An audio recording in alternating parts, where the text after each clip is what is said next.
জীয়েকৰ সাধু। এখন দেশত এটা কুমাৰ আছিল। তাৰ অনেক ধন বস্তু আছিল, কিন্তু ল'ৰা নাছিল। তাৰ ঘৈণীয়েকে বাৰে বাৰে ছোৱালীহে পাইছিল। এই কথাত কুমাৰৰ মনত সদায় বৰ বেজাৰ।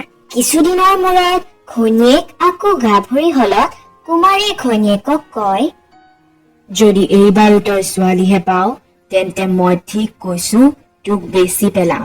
গিৰিয়েকৰ কথা শুনি ঘৈণীয়েকে বৰ ভয় খালে। ল'ৰা পাবৰ ওচৰা ওচৰি হলত কুমাৰৰ ঘৈণীয়েকে মাকৰ ঘৰলৈ গল। কিন্তু কি দুৰ্কপাল, এইবাৰো তাইৰ ছোৱালী এজনীহে উপজিল। ছোৱালী উপজা দেখি ভয়ত কুমাৰণীৰ অণ্ঠ-কণ্ঠ শুকাই গল। সেই দেখি তাইৰ গিৰিয়েকে বুজ পোৱাৰ আগেই তাই তেতিয়া লৰালৰিকৈ ছোৱালীজনীক এটা চৰুত ভৰাই ফটা কাণেৰে ঢাকি ঢুকি আন এটা চৰুৰে তাৰ ওপৰত সাফৰ দি নৈত উটাই দিলেগৈ। উটি উটি কেঁচুৱাটো গৈ গৈ এজন ধুবিৰ ওচৰ পালেগৈ। ধুবিটোৱে কেঁচুৱাটোক কি বুলি চাব লওঁতে এজনী চিলনীয়ে কেঁচুৱাটোক কিবা খোৱা বস্তু বুলি থাপ মাৰি আকাশলৈ উৰাই লৈ যায়। আৰে এয়া কি? এয়াচোন এটি কেঁচুৱা। এই বুঢ়নীত ইমান নিষ্ঠুৰ মানে থাকিব পাৰেনে? চিলনীয়ে বহুত ভাবি চিন্তি অৱশেষত কেঁচুৱাটো নিজেই তুলি তালি ডাঙৰ দীঘল কৰিবলৈ সিদ্ধান্ত ললে। চিলনীৰ জীয়েক লাহে লাহে ডাঙৰ হয় আৰু চিলনীৰ চিন্তাবোৰো লাহে লাহে বাঢ়িবলৈ ধৰে। গতিকে চিলনীয়ে নিজৰ জীয়েকক কয়, তই কেতিয়াবা যদি কিবা বিপদত পৰ, তেনেহলে তই এই গানটো গাই দিবি আৰু মই তৎক্ষণাত এইয়া পামহি।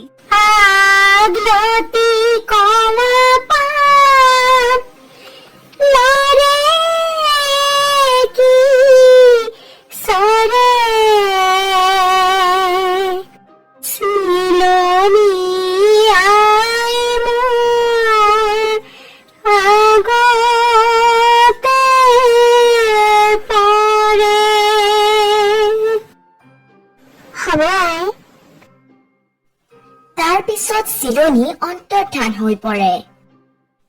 এনেদৰে বহু বছৰ পাৰ হৈ যায় আৰু এদিন এটা সদাগৰে সেই গছডালৰ তলতে জিৰণি লয়, যোনডাল গছৰ ওপৰত চিলনী আৰু চিলনীৰ জীয়েকৰ বাঁহ আছিল।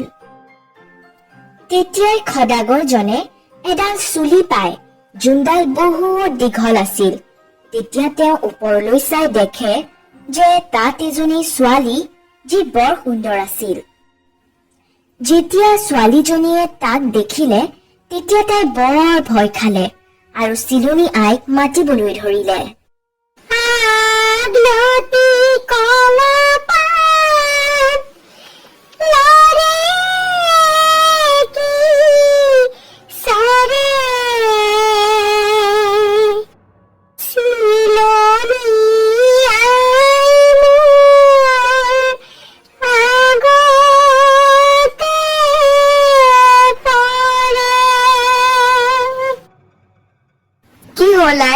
মোক কিয় মাতিছ? আই, সেইটো কোন? আৰে সেইটোচোন এটা মানুহ। সেই মানুহ, তুমি মোৰ ছোৱালীলৈ কিয় এনেকৈ চাই আছা? সদাগৰজনক চিলনীয়ে সকলো কথা বিৱৰি কয় আৰু সদাগৰজনে চিলনী জীয়েকক বিয়া কৰিবৰ ইচ্ছা কৰে। কিন্তু সদাগৰজনৰ 7জনী ঘৈণী আছিল। চিলনীয়ে বহুত ভাবি চিন্তি সদাগৰজনলৈ চিলনী জীয়েকক অৱশেষত বিয়া দিয়ে। সদাগৰজনে ইয়াৰ পিছত চিলনী জীয়েকক ঘৰলৈ লৈ আনে আৰু বৰ মৰম চেনেহ কৰি ৰাখিলে। কিন্তু সদাগৰৰ আগৰ 7জনী ঘৈণীয়েকে চিলনীৰ জীয়েকৰ ৰূপ দেখি ভাবিলে যে এনে ৰূপহী ঘৈণীয়েকক পাইছে যেতিয়া সিহঁতক আৰু দেখিব নোৱাৰা হ'ব। ইয়াকে ভাবি 7জনীয়ে চিলনী জীয়েকক হিংসা খিয়াল কৰি দুখ দিবলৈ ধৰিলে।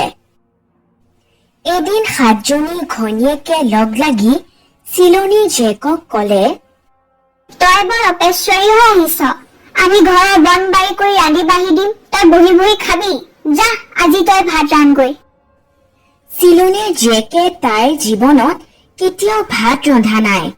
এই দেখি কেনেকৈ ভাত ৰান্ধিব লাগে নাজানি একোকে উপায় নেপায় কান্দি কান্দি বাৰীৰ পিছফালে কলনীৰ মাজত বহি ইনাই বিনাই মাকক মাতিলে। আগলতি কলপাত লৰে কি সৰে চিলনি আই মোৰ আগতে পৰে। এনেদৰে মতা মাত্ৰ কলতে চিলনী আহি তাৰ আগতে পৰিলহি। কি হ'ল আই, মোক কিয় মাতিছ? আই, মোক সতিনীহঁতে ভাত ৰান্ধিবলৈ কৈছে। মই কেনেকৈ ভাত ৰান্ধিব লাগে নাজানো। নাৰান্ধিলে সিহঁতে গিৰিহঁতক লগাই দি মোক কি কৰোৱাই ঠিক নাই। মাকে জীয়েকৰ কথা শুনি কলে, আই, তই একো ভয় নকৰিবি। কেনেকৈ ভাত ৰান্ধিবি মই কৈ দিওঁ শুন। এটা চৰুত এচৰুকৈ পানী দি তাতে চাউল এটা পেলাই দিবি আৰু আনটো চৰুত পানীত এডাল শাক পেলাই দিবি। দি চৰু দুটাৰ তলত এডোখৰ কাঠখৰি দি থৈ তই আখল ঘৰৰ পৰা ওলাই বাহিৰতে বহি থাকিবি। দেখিবি চৰুত অক্ষয় ভাত আৰু আঞ্জা হৈ আছে।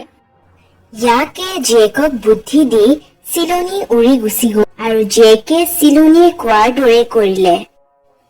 ভাত খাবৰ সময়ত সতিনীয়েকহঁতে ভাতৰ পাতৰ তলত একোটা গাঁত খানি লৈছিল। যেই চিলনীৰ জীয়েকে সিহঁতৰ পাতত ভাত দি যায় তেতিয়াই সিহঁতে সেই ভাত পাতৰ তলৰ গাঁতত পেলাই দি ভাত ঢুকা লৈ আহ বুলি আকৌ ভাত খোজে।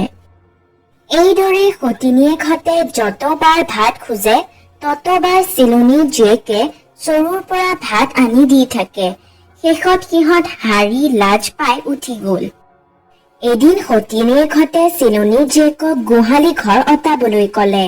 চিলনীৰ জীয়েকে গোহালি ঘৰৰ ভিতৰত সোমাই মাকক মাতিলে, আগলতি কলপাত লৰে কি সৰে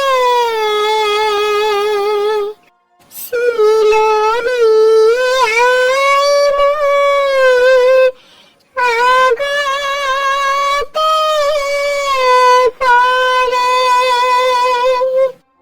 বন্ধুসকল, সাহিত্যৰথী লক্ষ্মীনাথ বেজবৰুৱাৰ দ্বাৰা লিখিত এই চিলনী জীয়েকৰ সাধু যদি আপোনালোকে ভাল পাইছে তেনেহলে আমাক কমেণ্ট কৰিব। তেতিয়া আমি দ্বিতীয় খণ্ডটো লৈ আহিবলৈ নিশ্চয় সক্ষম হম।